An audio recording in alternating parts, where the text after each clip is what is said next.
እንዴ አንተም እንደ ሕፃናት ስዕል ማዞር ጀመርክ?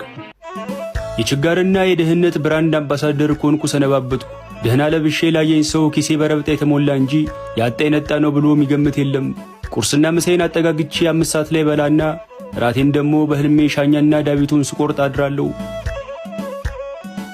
ሰውነቴ ቀን በቀን እየተመናመነ መጣ። የሆነ ቀን ከጓደኛዬ ጋር ቁጭ ብለን እዮባ ግን የሉሲ አጽም ከሙዚየም ቢሰረቅ ራሱ ምንም አሳስብም እኮ እሷን ተክታ አንተ መግባት ትችላለህ ወይ መልሰ ትምህርት ቤት ገብተ የአዳነች አበቤን የመገባ ፕሮግራም ለምን አትቋደስም ብሎ ቀለደብኝ። በሌላ ቀን ደግሞ መንገድ ላይ ስንተላለፍ አንድ ሰፈር ሰው አገኘኝና አህዮብ የሰው ጊዜ እንዳበደ ውሻ ምላሱን አውጥቶ እንዳለከለከ ነው ወይ ለምን ልብስ ሰፊ ጋር ወስዳ አታስደፍነውም ብሎኝ እየሳቅ አለፈ። የወጣውን የኪሴን ምላስ ወደ ቦታው መለስኩና ተክዤ መንገዴን ቀጠልኩ። ሰፈራችን ውስጥ ኪሮስ የሚባል ባለሱቅ አለ። ሱቅ ውስጥ ያለው 50 ገጽ የዱቤ ደብተር በእኔ ስም ተሞልቷል። እኔ ጋ ያለው ብር ቢደመር ሌላ ተጨማሪ ሱቅ ይከፍትለት ነበር። በዚህ የተነሳ በሱቁ በኩል ሳልፍ እንደ ኃይለኛ ደህንነት በኮፍያና በማስክ ተሸፋፍኜ ነው። የሆነ ቀን እንደለመድኩት ፊቴን ተከናንቤ ሾከክ ብዬ ላልፍ ስለያዘኝና ያረኩትን ኮፍያና ማስክ እያወለቀ እሺ እባክህ መክናንብ አይደለም እንደ ማይክል ጃክሰን ፊትን ብታስገለብጥ ከኔ አታመልጥም አለኝ።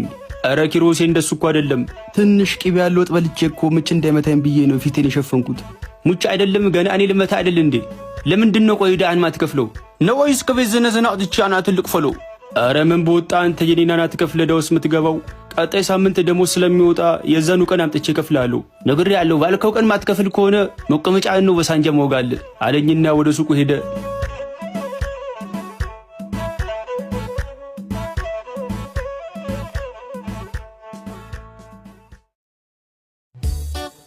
እንደለመድኩት 5 ሰዓት ቁርስና ምሴን አጠጋግቼ ፓስታ ሰርቼ እየበላው እያለ የውጭው በር ተንኳኳ። ማን ነው አልኩ። እኔ ነኝ ኢዮብ። የአከራዬ ድምፅ ነው። ተነስቼ ከፈትኩ። እንዴት አደርክ አሉኝ። እግዚአብሔር ይመስገን ጋሽ ሞላ ሰላም አደሩ? አይ ሞላውን እንኳን ተው ኪሴ ከጎደለ ቆይቷል። እንደውም ሰሞኑን ስሜ ላስቀይረው እያሰብኩ ነው። ስሜና ኑሬ ማች አላረገም እንዴ? የሁሉ ቤት እያከራዩ ስለምን ጉድለት ነው የሚያወሩት?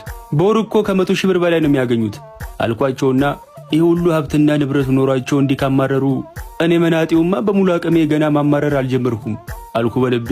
ምን የዘንድሮ 100 ሺህ እኮ አንድ ሆቴል ገብተህ 2 ቀን ምሳ የምትበላበት ነው፣ ከዛ አይዘልም አሉኝ። እኚህ ሰውዬ የዘር ማንዘራቸውን ሰብስበው ይሆን እንዴ ምሳ የሚበሉት ስል ጠረጠርኩ። ለማንኛውም አሁን አመጣጤ የጳጉሜን ወር ቤት ኪራይ ወር ሳያልፍ እንድትከፍል ላሳስብ ነው። የተጣጠፈው ወረቀት ከኪሳቸው አውጥተው ዘረጉትና በየወሩ የምትከፍለው 10 ሺህ ብር ነው አይደል? ከአንድ ወር ላይ 25 ቀን ሲነሳ